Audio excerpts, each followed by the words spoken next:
Headline from Cointelegraph: avoidable errors wiped a year's worth of Gary Gensler's texts. Oops. And you gotta wonder, is this an SEC cover-up, or is this incompetency? Or maybe more likely it's a little bit of column A and a little bit of column B there. It's just a bit too convenient. You gotta acknowledge that at a minimum. You know, I'm not a tinfoil hat type of guy. If you've been following my channel, you know that about me. But man, the timing of this, I mean, as I'll show you, what was happening in the world of crypto and Gary Gensler's attacks on crypto during the time period for which these messages are just now magically gone, it's a little too convenient. A little too convenient for him. It was at the time when the greatest onslaught was going. But like I said, I will acknowledge there have been multiple displays of genuine incompetency from the SEC during his tenure.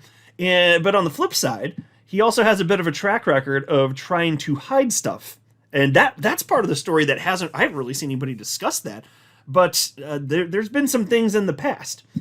So we'll get into it here. But I mean, obviously, you know, this is at the time frame when, so the later stage of what was going on in the SEC and Ripple nonsense too. It just makes you wonder what specifically might have been stated about XRP or the Ripple lawsuit that we're actually just never going to see now. Because that was one of those consequential things going on, if not the most consequential thing from a legal perspective. Now, as far as incompetency, may I remind you of this story? The answer is yes, it's my channel, damn it, and I do what I want. Look at this headline from January 9th, 2024.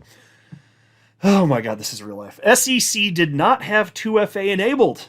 Ex-safety team on fake Bitcoin ETF post. You guys remember this? The safety team at X, formerly Twitter, has revealed that the United States Securities and Exchange Commission did not have two-factor authentication, 2FA, enabled on its main X account, allowing a hacker to gain access to it.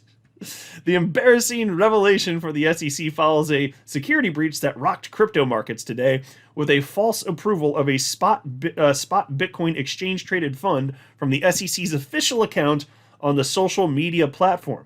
In a January 10th post, X's safety page wrote that the SEC hack occurred because an unidentified actor gained control of the phone number associated with the account and used that to gain access to the SEC's official X page. This is more commonly known as a SIM swap hack. And so this is definitely incompetency. And that the whole time they were preaching, Gary Gensler himself was preaching about the importance of cybersecurity. In fact, here's a post from him. Look at this. This is from October 24th, 2023, a couple months before this happened. And he says, "This is a reminder to secure your financial accounts as well as protect against identity theft and fraud. Remember to use strong passphrases or passwords, set up multi-factor authentication, ding, ding, ding, and keep account alerts turned on." Well, not exactly practicing what you preach there, are you, Gare Bear? So that didn't go so well. And by the way, I'll mention this too because I don't think I've ever highlighted this on my channel. Maybe there's a blurb or something, I can't remember. But the guy that did this, at least one of the guys, he ended up going to prison, as he should. Look at this. This is an update from May 20th of this year, 2025. SEC Twitter hack. Man imprisoned for role in attack that caused Bitcoin's price to soar. Somebody named Eric Council Jr. of Athens, Alabama. And he pleaded guilty to the charges going back to the January 2024 incident. So, and here's the actual fake post about the Bitcoin ETF getting approved. And wasn't it the following day that it actually got approved? So it was totally plausible. We were expecting that something like this was almost certainly going to happen. So absolutely everybody bought that it was real when it happened, but it was not. And so there you go. And then there's this. Gary Gensler accused of hypocrisy in SEC crusade over use of private messaging apps. Now, this is from September 28th, 2023. This is from the New York Post.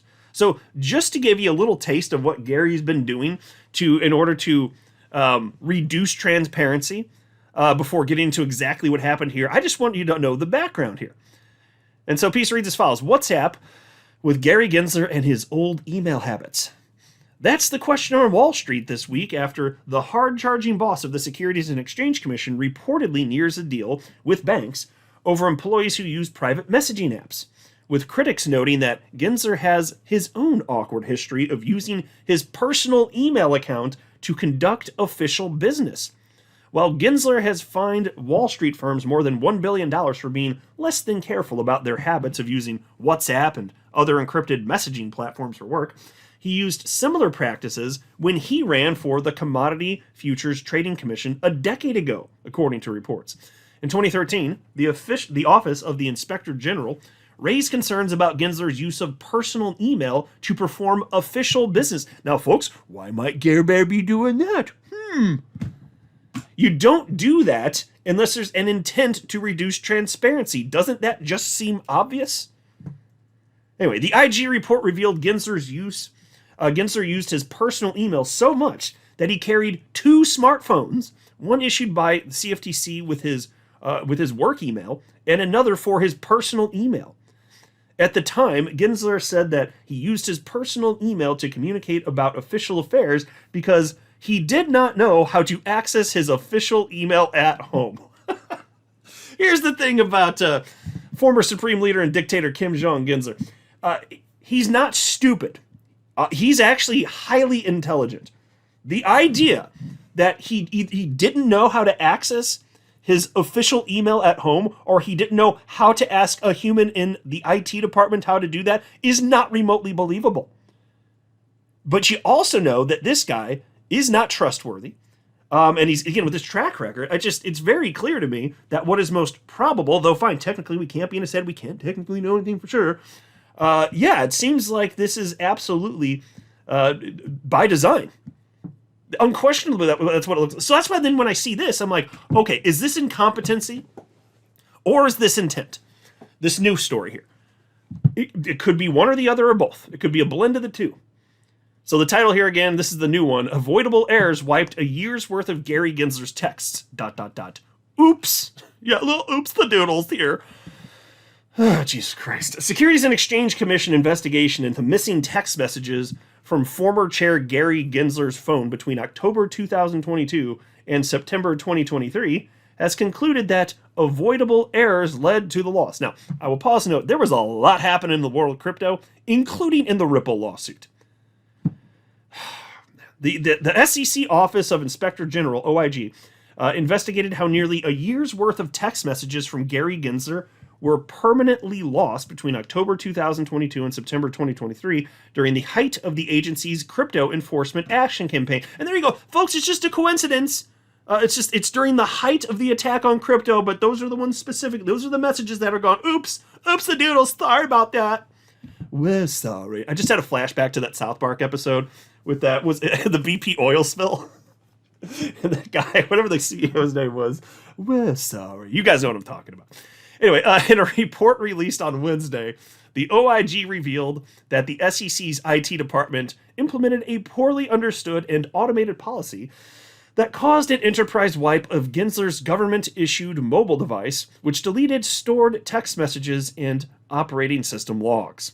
The loss was worsened by poor change management, lack of proper backups, ignored system alerts, and unaddressed vendor software flaws. Folks, that's a whole lot of things resulting in there being no copy of anything. That's a lot of things. So, I mean, if it is incompetence, if that were the truth, I could believe that, but I could also believe that this is absolutely by design. This is highly suspect at a minimum. Can we at least agree on that? This is highly suspect. You don't have to be a conspiracy theorist, and I sure as hell am not, to recognize that's a little convenient. That's just a little tiny bit convenient for you, Gare Bear. The IT department failed to collect or maintain necessary log data, which is why the commission could not determine why Gensler's smartphone stopped communicating with the SEC's mobile device management system.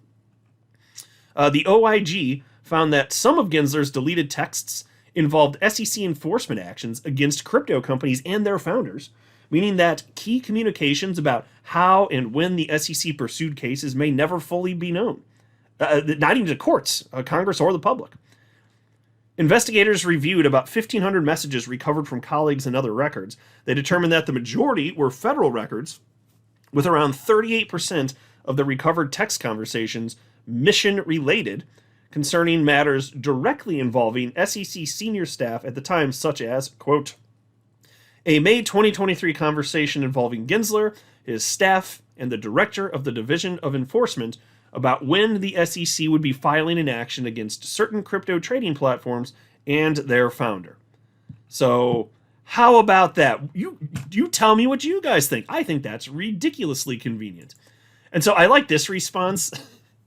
Caitlin Long, she's the founder and CEO of Custodia Bank, which is a crypto-first bank. And upon seeing this news, she wrote, "So Gary Gensler's text messages from his tenure as SEC chairman are forever lost in a mysterious boating accident." Yeah, that's right. I know that's what some of y'all bitches out there are going to tell the IRS, aren't you? Sorry, you probably owe some crypto profits after the peak of this cycle. Sorry, I lost all of my XRP in a boating accident. Like that's one of y'all's going to try that. I thought that was a pretty good response. And then here's Paul Graywall. Of course, he's the chief legal officer over at Coinbase. And he said, "All the lecturing under the prior SEC leadership about data preservation, all the haranguing, all the self-righteousness, and then it turns out ... and then he shared a screen grab highlighting the story." Yeah, exactly.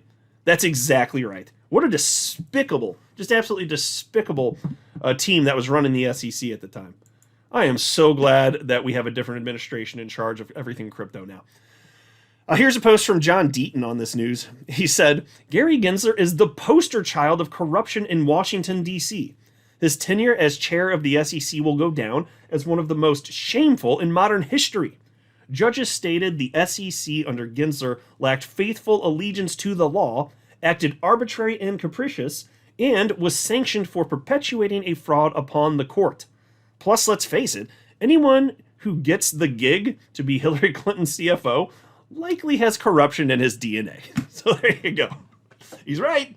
I mean, he definitely ain't wrong, man. So there we are. You guys tell me what you think in the comment section below, but I'm more than a little bit suspicious here. I'm thinking there might have been a little bit of intent behind this. I'm not a financial advisor. You should not buy or sell anything because of anything I say or write. That would be a very